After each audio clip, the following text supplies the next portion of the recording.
नमस्कार विद्यार्थी मित्रांनो, आज आपण संभाव्यता म्हणजे प्रोबॅबिलिटी या धड्याबद्दल शिकणार आहोत। तर आपण जेव्हा म्हणतो की आज पावसाची शक्यता आहे किंवा आज आपल्या भारताच्या संघाला कोणीही हरवण्याची अजिबात शक्यता नाही किंवा मी प्रथम श्रेणीमध्ये नक्कीच येईल, निश्चित येईल किंवा मला वाटत नाही की आज हे काम मला जमेल, हे सगळं वाक्य बोलत असताना आपण संभाव्यताच वापरत असतो। म्हणजे एखादी गोष्ट शक्य आहे नाही, संभाव्यता आहे किंवा नाही याबद्दल आपण बोलत असतो। तर रोज आपण जे वापरत असतो त्या संभाव्यतेबद्दल आज आपण शिकणार आहोत। तर आता आपल्याला त्याच्यासाठी काही कन्सेप्ट, काही शब्द शिकावे लागणार आहेत। तर जेव्हा आपण एखादी गोष्ट करतो तेव्हा त्याचं उत्तर काय येणार ते आपल्याला माहिती असतं। म्हणजे जसं की आपण समजा एक नाणं घेतलं आणि वरती फेकलं, टॉस केलं, तर आपल्याला माहिती आहे की एक तर त्याच्यावर हेड येईल किंवा त्याच्यावर टेल येईल, म्हणजे दोन्ही पैकी काहीतरी येईल। ज्याचं फल आपल्याला माहिती आहे अशा प्रकारचा प्रयोग आपण केला की त्याला आपण म्हणत असतो यादृच्छिक प्रयोग, रॅन्डम एक्सपेरिमेंट। म्हणजे ज्याचं फल आपल्याला निश्चितपणे माहिती आहे अशाला आपण काय म्हणतो, रॅन्डम एक्सपेरिमेंट किंवा यादृच्छिक प्रयोग। पण ते फल कोणतं येईल ते आपल्याला माहित नाहीये। म्हणजे नाणं फेकल्यानंतर एक तर हेड येईल, एक तर टेल येईल हे आपल्याला माहिती आहे, पण हेडच येईल टेलच येईल असं आपण सांगू शकतो का? नाही। तर अशा प्रकारच्या प्रयोगाला यादृच्छिक प्रयोग म्हणजे रॅन्डम एक्सपेरिमेंट म्हणतात। आता हे जे उत्तर येणार आहे म्हणजे हेड किंवा टेल, हे जे काही उत्तर येणार आहे त्याला म्हणतात फल किंवा निष्पत्ती। इंग्रजीमध्ये त्याला म्हणतात आउटकम। म्हणजे आपल्या रॅन्डम एक्सपेरिमेंटचं आउटकम, यादृच्छिक प्रयोगाचं निष्पत्ती काय आहे ती आपल्याला दोन पैकी एक जी मिळेल त्याला म्हणतात आउटकम। आता समसंभाव्य निष्पत्ती म्हणजे इक्वली लाइकली आउटकम्स, म्हणजे दोन्ही गोष्टी सारखीच संभावना। म्हणजे हेड येण्याची जितकी संभावना आहे तितकीच टेल येण्याची संभावना, पाऊस येण्याची संभावना आहे आणि नाही म्हणजे ढग भरून आलेले तेव्हा काय होतं की पाऊस येण्याची संभावना आहे आणि नाही, पण पाऊस येण्याची संभावना कशी आहे, खूप जास्त आहे, त्याला लाइकली नाही म्हणत। ते दोन्ही सारखे आहे का, त्या दोन समसंभाव्यता का? नाही। किंवा अजिबात ढग नाहीये म्हणजे पाऊस येण्याची शक्यता अजिबात नाही असं आपल्याला वाटतं आहे, तेव्हा मग पाऊस येणे आणि न येणे ह्या दोन समसंभाव्य आहे का? नाही। मग समसंभाव्य केव्हा म्हणता येईल आपल्याला की दोन्ही गोष्टी येण्याची शक्यता तेवढीच आहे, तेव्हा आपण म्हणतो की त्या इक्वली लाइकली आउटकम आहे, समसंभाव्य।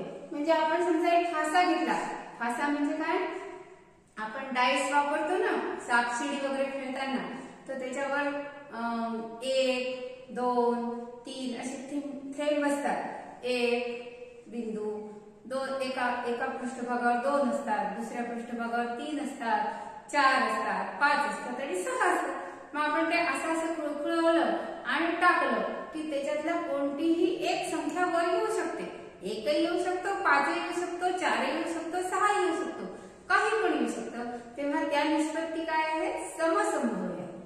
आणि कोणतीही निष्पत्ती येण्याची निश्चित खात्री असेल तर समसंभाव्य आहे का? नाही। तर हा याच्यामध्ये आपल्याला फरक समजून घ्यायचा आहे। आता काही उदाहरणं बघू आपण। उदाहरणं दिलेली आहेत पुस्तकामध्ये की वनिताला महाराष्ट्रातील खालील प्रेक्षणीय ठिकाणांची माहिती आहे। वनिताला एवढीच ठिकाणं माहिती आहे आणि त्यातल्या एका ठिकाणी ती मे महिन्यात सुट्टीला जाणार आहे। कोणती कोणती ठिकाणं माहिती आहे तिला? अजिंठा, महाबळेश्वर, लोणार सरोवर, ताडोबा अभयारण्य, आंबोली, रायगड, माथेरान किंवा आनंद। आता मे महिन्याच्या सुट्टी ती याच्यातल्या कोणत्या तरी एका ठिकाणी जाणार आहे। सगळ्यांची संभाव्यता कशी आहे, समान आहे, त्यामुळे या सगळ्या समसंभाव्य आहेत आणि यापैकी कोणत्याही एका ठिकाणी ती जाऊ शकते। म्हणजे आपण काय म्हणू शकतो की हिच्या निष्पत्ती किती येऊ शकतात, 1 2 3 4 5 6 7 आणि 8।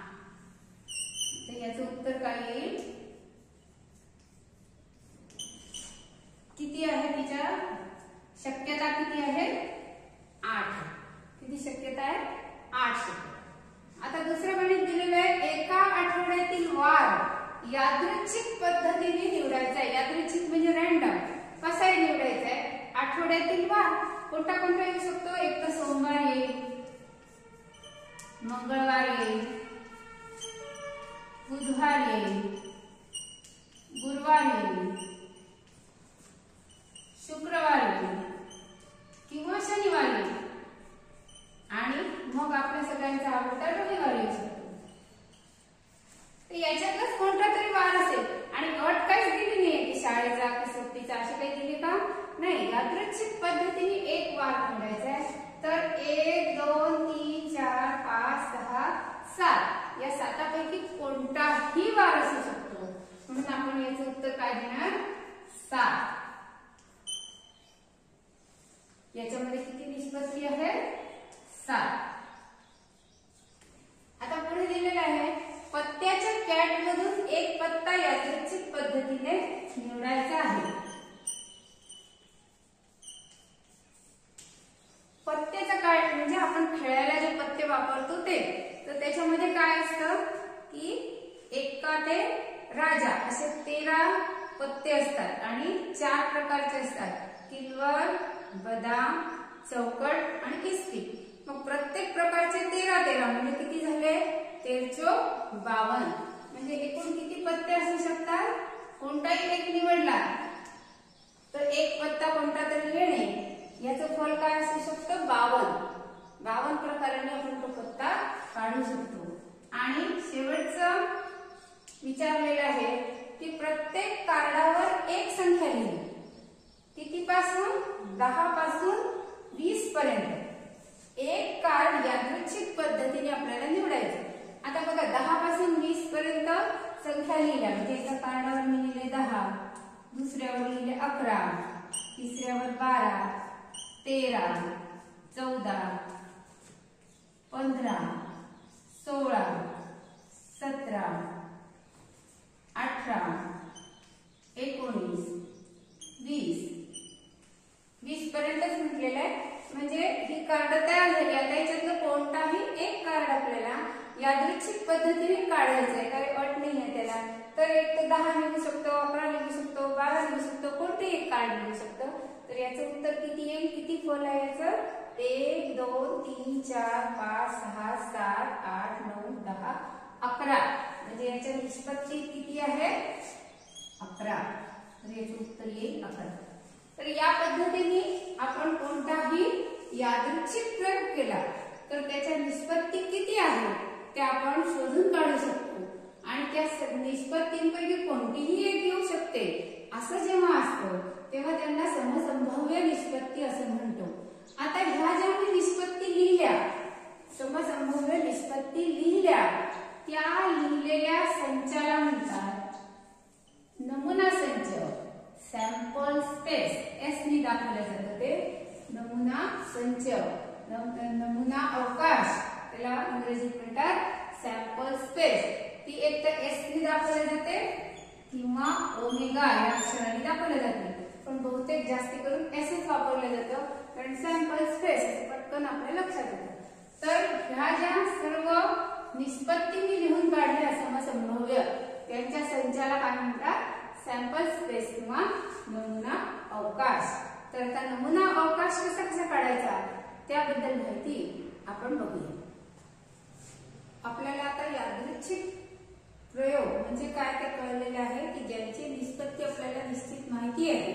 म्हणजे कोणत्या कोणत्या निष्पत्ती येऊ शकतात ते आपल्याला माहिती आहे. अशा प्रकारच्या प्रयोगाला आपण यादृच्छिक प्रयोग म्हणतो. ते सर्व प्रयोगांचे जे फल आहे समसंभाव्यता आहेत त्यांच्या संचाला आपण सॅम्पल स्पेस म्हणतो. आणि त्याच्यामध्ये एकूण किती घटक येतात त्या संचामध्ये म्हणजे किती निष्पत्ती आहेत या प्रयोगाला याला म्हणतात नमुना घटकांची संख्या n. तर आता नेहमी उदाहरणामध्ये येणारे जे प्रयोग आहेत ते आपण बघूया. एक नाणे फेकणे. एक नाणं जर आपण घेतलं आणि फेकलं तर आपल्याला सॅम्पल स्पेस मध्ये काय मिळेल?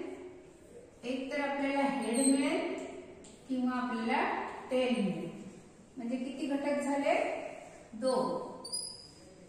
त्यानंतर दुसरं आहे 2 नाणे फेकणे. 2 नाणे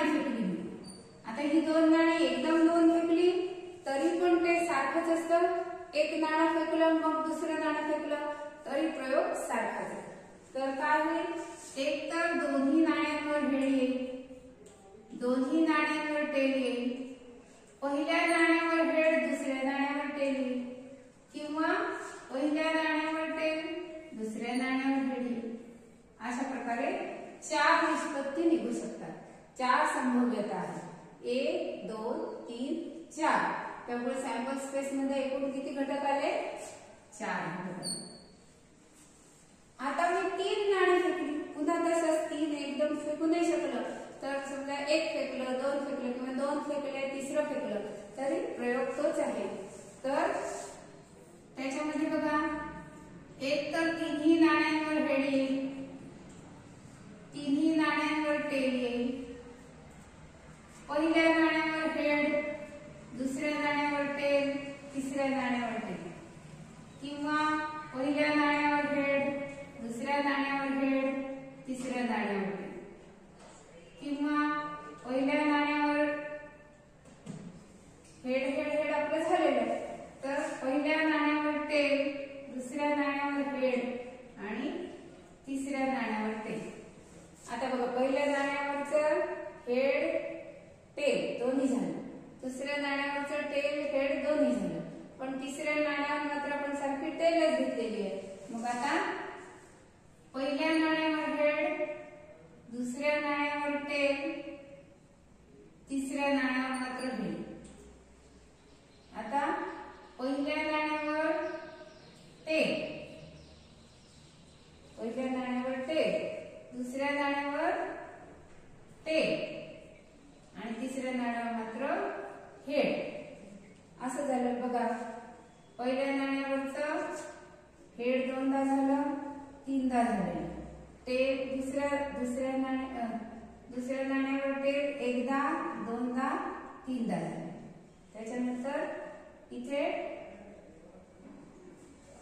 आता काय येईल, समजा पहिल्या नाण्यावर हेड आहे,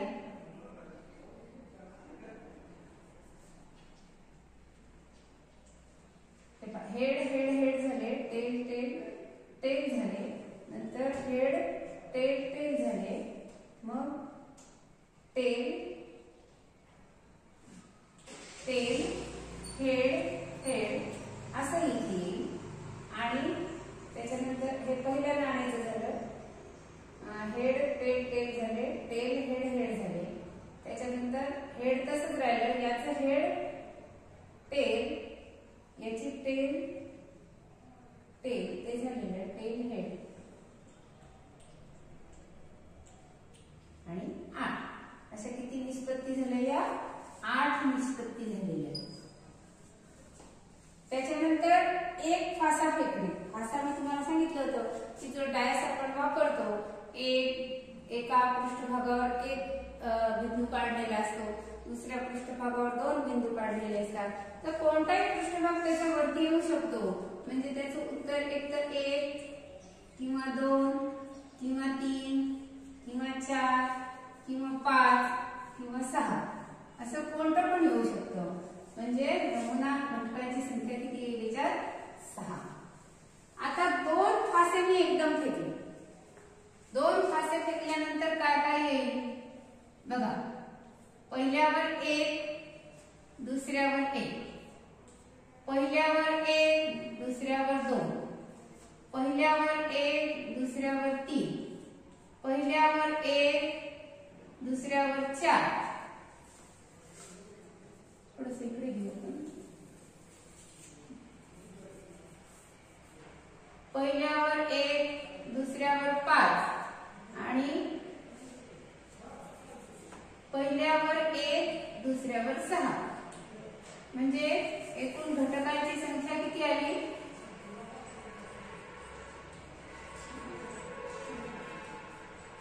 घटकांची संख्या आपली येईल इकडच्या बाजूला. त्याच्यानंतर हे झालं पहिल्या फाशावर, प्रत्येक वेळेला आपण 1 घेतला. आता पहिल्या फाशावर 2, दुसऱ्या फाशावर 1, पहिल्यावर 2 दुसऱ्यावर 2, पहिल्या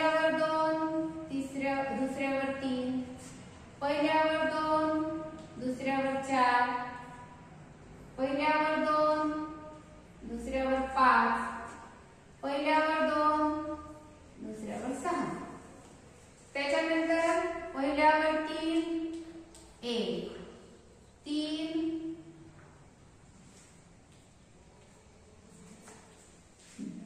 3, 2, 3, 3, 3, 4, 3, 5, 3, 6, त्याच्यानंतर 4, 1, 4, 2, 4, 3, 4, 4, 4, 5 आणि 4, 6. आता पहिल्या भाषावर 5, 1, 5, 2, 5, 3, 5, 4, 5, 5 आणि 5, 6. त्याच्यानंतर आता पहिल्या भाषावर 6 आले तर 6, 1, 6, 2, 6, 3, 6, 4, 6, 5, 6, 6. तर हा नमुना अवकाश किती झाला? पूर्ण झाला हा. तर किती घटक आले त्याच्यामध्ये एकूण? 1, 2, 3, 4, 5, 6 असे 6 वेळा, म्हणजे 6, 6 किती आले? 36. घटकांची संख्या n किती आली आपली? 36. आता पुढे काय विचारलेलं आहे? योग्य रीतीने पिसलेल्या 52 पत्त्यांच्या कॅट मधून एक पत्ता काढणे. 52 पत्ते आहेत. आपल्याला माहिती आहे की 4 प्रकार आहेत त्याचे. कोणते कोणते आहेत? बदाम, दुसरा असतो किलवर, स्पेड म्हणजे इस्पीक आणि डायमंड म्हणजे चौकट. तर हार्ट म्हणजे बदाम, याचे किती पत्ते आहेत? एक्का आहे, दुर्री आहे, तिर्री, चौवी, पंजी, छक्की, सत्ती, अठ्ठी, नैली, दहिली. त्याच्यानंतर 11 असतो, त्याला आपण म्हणतो गुलाम, जेनी दाखवला जातो जो जॅकल. नंतर क्वीन राणी आणि किंग राजा, असे 13 पत्ते असतात. 1, 2, 3, 4, 5, 6, 7, 8, 9, 10, 11, 12, 13. आता हे फक्त बदामचे आहे का? नाही. किलवरचे पण एक्का, दुर्री, तिर्री, चौवी, पंजी, छक्की, सत्ती, अठ्ठी, नैली, दहिली, गुलाम, राणी, राजा. तसेच पुन्हा इस्पिकचे पण एक्का, दुर्री, तिर्री, चौवी, पंजी, छक्की, सत्ती, अठ्ठी, नैली, दहिली, गुलाम, राणी, राजा. तसंच मग चौकटचं पण.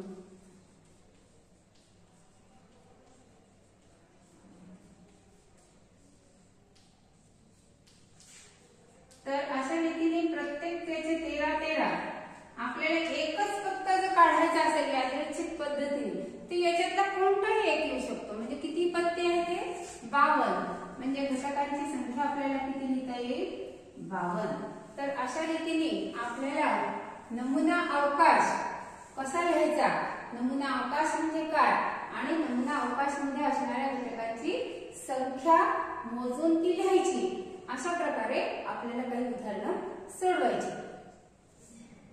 या गणितामध्ये आपल्याला दिलेले आहे की खालील प्रत्येक प्रयोगासाठी नमुना अवकाश S व त्यातील नमुना घटकांची संख्या NS आपल्याला लिहायचं आहे. तर पहिलं काय उदाहरण आहे की एक फासा आणि एक नाणे. एक फासा आहे आणि एक नाणं आहे, ते एकाच वेळेला आपण फेकलं. तर बघा आता नमुना अवकाश, नमुना अवकाश आपल्याला याच्यासाठी लिहायचा आहे S. बघा, एक फासा फेकला, एक नाणं फेकलं. नाणं फेकल्या म्हणजे हेड येणार किंवा टेल येणार. तर समजा नाण्यावर पहिले फासा घेतलाय, तर फाशावर समजा 1 आलं, नाण्यावर दीड आलं. फाशावर 2 आले, नाण्यावर दीड आलं. फाशावर 3 आले, नाण्यावर दीड आलं. फाशावर 4 आले, नाण्यावर दीड आलं. फाशावर 5 आले, नाण्यावर पुन्हा दीडच आलं. फाशावर 6 आले, नाण्यावर दीड आलं. त्याचप्रमाणे आणखीन काय होईल की 1 आला, फाशावर 1 आला, नाण्यावर टेल आलं. फाशावर 2, नाण्यावर टेल. फाशावर 3, नाण्यावर टेल. फाशावर 4, नाण्यावर टेल. फाशावर 5, नाण्यावर टेल. फाशावर 6, नाण्यावर टेल.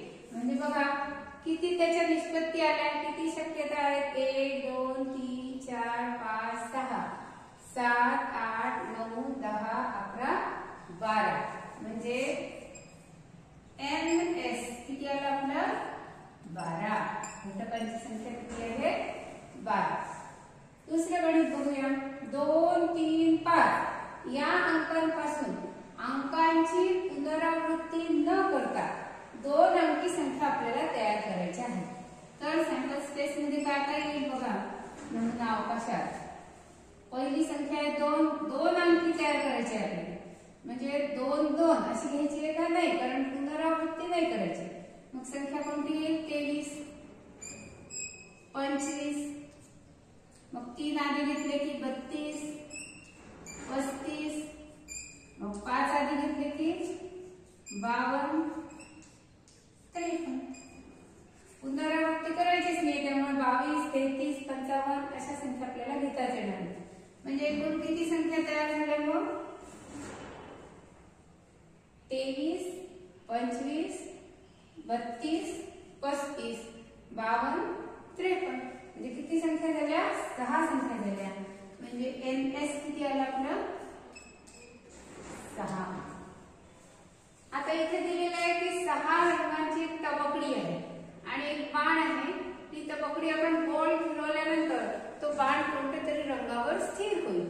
तर तो कोणत्या रंगावर स्थिर होतो हे आपल्याला पाहायचं आहे. तर आता याच्यामध्ये कोणत्याही एका रंगावर तो स्थिर होऊ शकतो. म्हणजे जांभळ्यावर होऊ शकतो, लालवर होऊ शकतो, केशरीवर होऊ शकतो, पिवळ्यावर होऊ शकतो, निळ्यावर होऊ शकतो स्थिर बाण, किंवा हिरव्यावर होऊ शकतो. सगळ्या कोणत्याही एकावर तो स्थिर होऊ शकतो.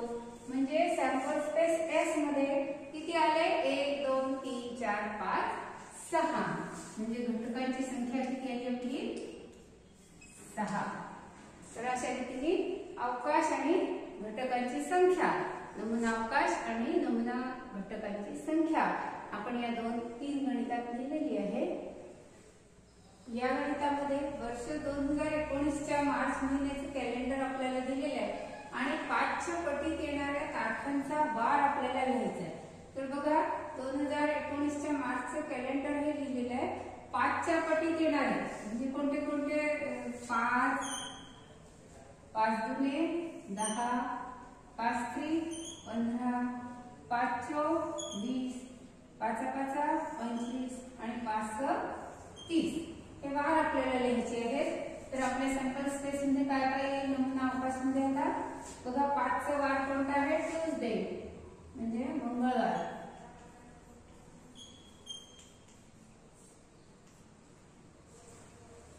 10चा वार कोणता आहे संडे म्हणजे रविवार. त्यानंतर 15चा वार कोणता आहे फ्रायडे म्हणजे शुक्रवार.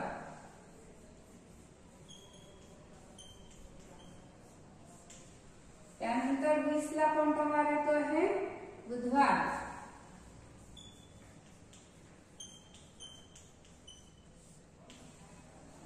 आणि 25ला कोणता वार येतो आहे सोमवार.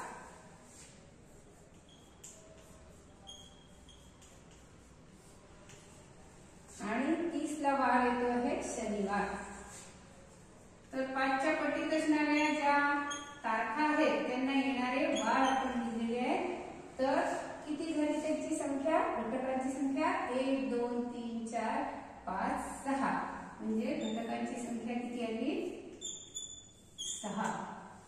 आता या घटकामध्ये काय दिलेलं आहे की दोन मुलगे त्यांची नाव आहेत B1 B2, दोन मुली त्यांची नाव आहेत G1 आणि G2.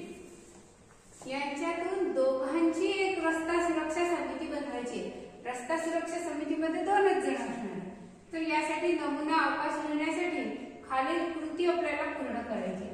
तर फक्त दोन मुलांची समिती जर आपण केली तर दोनच मुलं आहेत म्हणजे त्याच्यात कोण कोण येतील B1 आणि B2 येतील. दोन्ही मुलं त्यात येतील. दोन मुलींची समिती केली तर दोन्ही मुली त्याच्यात येतील. आणि आपल्याला जर एक मुलगा आणि एक मुलगी अशी समिती तयार करायची असेल तर एक तर आपल्याला B1 नावाचा मुलगा G1 नावाची मुलगी किंवा B1 नावाचा मुलगा G2 नावाची मुलगी किंवा B2 नावाचा मुलगा G1 नावाची मुलगी आणि B2 नावाचा मुलगा G2 नावाची मुलगी असे आपल्याला घ्यावे लागतात. दोन मुलं दोन मुली दोन दोनचा ग्रुप बनवायचा आहे म्हणजे किती झाले ते 4 ग्रुप झाले. म्हणजे एकूण नमुना अवकाश म्हणजे रस्ता सुरक्षा समिती बनवायची आणि असं दोन्ही मुली पाहिजे किंवा दोन्ही मुलं पाहिजे किंवा एक मुलगा एक मुलगी असणं आवश्यक आहे अशी काही जर दिलेली नसेल तर नमुना अवकाश काय होईल हा सगळाच होईल. म्हणजे B1 B2 पण होईल, G1 G2 पण होईल आणि हे आता आपण घेतलेले म्हणजे B1 G1 B1 G2 तसंच B2 G1 आणि B2 G2.